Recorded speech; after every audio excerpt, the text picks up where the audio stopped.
myself Satyam Upadhyay and I am teacher of physical education in MS School Pune। तो इस video में आज हम पढ़ेंगे फिजिकल एजुकेशन की 12th क्लास का first chapter planning in sports. इस चैप्टर में हम बेसिकली आज इस वीडियो में 4 टॉपिक लेंगे। फर्स्ट आपका मीनिंग प्लानिंग का and definition, objectives of planning and committees and their responsibilities. Okay students, तो फर्स्टली हम समझेंगे कि what do mean by plan and planning. तो planning is a predetermined course of action to achieve a specific goal. Planning क्या है? Planning एक predetermined course है अपने स्पेसिफिक गोल को अचीव करने के लिए। And another way planning is a looking forward process. Planning एक आगे देखने की प्रोसेस है, हमें आगे क्या करना है, कैसे करना है, कब करना है, इन सबको सोचना ही आगे के लिए प्लानिंग होती है। प्लानिंग एक बेसिक वर्ड है जो कि हम अपनी डेली लाइफ में यूज करते हैं। हम मोस्टली यहाँ पे बात करेंगे सारी स्पोर्ट्स से रिलेटेड, क्योंकि हम जो अभी पढ़ रहे हैं या मैं पढ़ा रहा हूँ वो सारा फिजिकल एजुकेशन है। फिजिकल एजुकेशन मोस्टली स्पोर्ट्स से ही रिलेटेड बातें होती हैं। तो हम जो भी बातें करेंगे स्पोर्ट्स से रिलेटेड करेंगे। तो प्लानिंग की हम जो समझाएंगे वो स्पोर्ट्स से रिलेटेड समझाएंगे। मान लीजिए अगर आप एक अच्छे प्लेयर हैं और आप कहीं टूर्नामेंट में अगर आप खेलने के लिए जाना है आपको, तो आप अचानक तो जा नहीं सकते हैं। आप एक प्लान बनाते हो अपना, उसके बाद आप उसे एक्टिव करते हो उस प्लान के अकॉर्डिंग। ओके, अब तो मैं आपको प्लानिंग का मीनिंग बताया कि प्लानिंग होता क्या है। प्लानिंग एक प्री डिटरमाइंड कोर्स है अपने गोल को अचीव करने के लिए, या लुकिंग फॉरवर्ड प्रोसेस है, आगे देखने की प्रक्रिया को ही हम प्लानिंग कहते हैं। अब इसकी डेफिनेशन समझते हैं। तो according to the Allen, a plan is a trap laid to capture the future. यहाँ ट्रैप का मतलब है आपका जाल और लेड का मतलब बिछाना।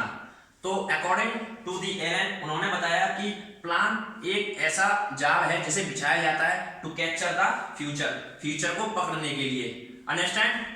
मतलब एलन ने आपसे बोला कि प्लान एक ऐसा जाल है जिसे बिछाया जाता है फ्यूचर को पकड़ने के लिए, जिससे कि हम अपने गोल को अचीव कर सकें in a given specific period of time. Okay, mostly student क्या करते हैं कि मीनिंग एंड डेफिनेशन में कंफ्यूज जाते हैं। आपको ऐसा नहीं करना है।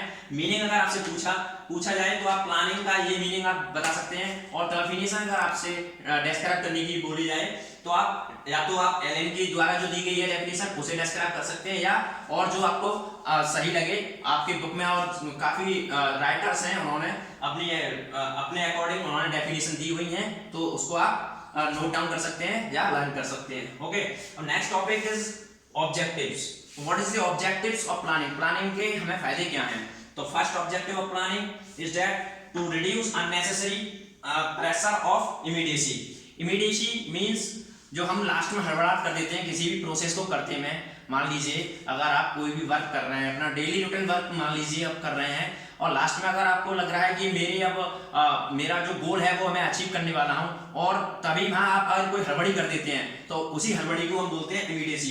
तो अपने गोल के पास पहुंचकर हम कोई हड़बड़ी ना करें, कोई गलती ना हो हमसे, उसके लिए हम प्लान करते हैं। तो हमारी प्लानिंग उस हड़बड़ाहट को कम कर देती है या बिल्कुल ही खत्म कर देती है। Okay, second is to keep good control over the activities. और हमारा कंट्रोल, जो हमारी एक्टिविटीज हैं हमारी प्लानिंग के अकॉर्डिंग, उन पे हमारा अच्छा कंट्रोल रहता है। अगर हम कोई भी अपना प्लान बनाते हैं और गोल सेट किया हुआ उसे अचीव करने के लिए हम जो भी एक्टिविटीज करते हैं उन सब एक्टिविटीज पे हमारा एक अच्छा कंट्रोल होता है।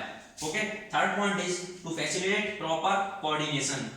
Coordination, without coordination you have not achieve your गोल।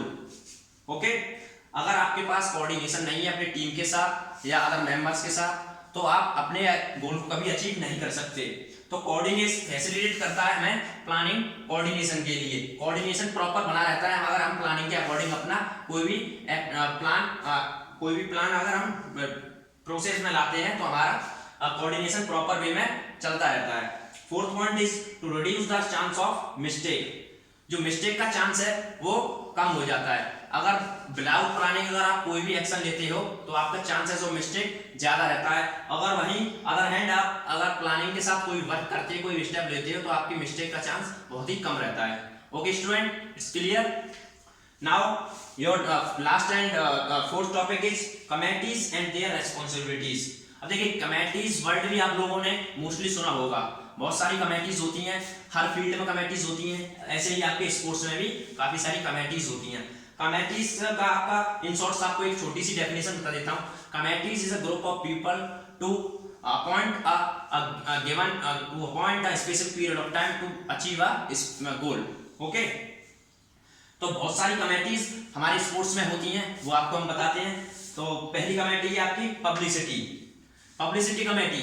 तो इसकी रेस्पॉन्सिबिलिटीज क्या है? पब्लिसिटी कमेटीज की रेस्पॉन्सिबिलिटीज होती हैं, मान लीजिए अगर कोई टूर्नामेंट ऑर्गेनाइज होने वाला है तो उसकी पब्लिसिटी भी तो करनी पड़ती है। मान लीजिए वर्ल्ड कप है, अब विदाउट पब्लिसिटी अगर अचानक वर्ल्ड कप आया तो किसी को क्या पता चलेगा कब वर्ल्ड कप है, किस टीम का किसके साथ मैच है, कब कहाँ वेन्यू है, कहाँ पे मैच हो रहे हैं। तो पब्लिसिटी हर चीज में, in modern days publicity is a most important equipment for achieving a goal.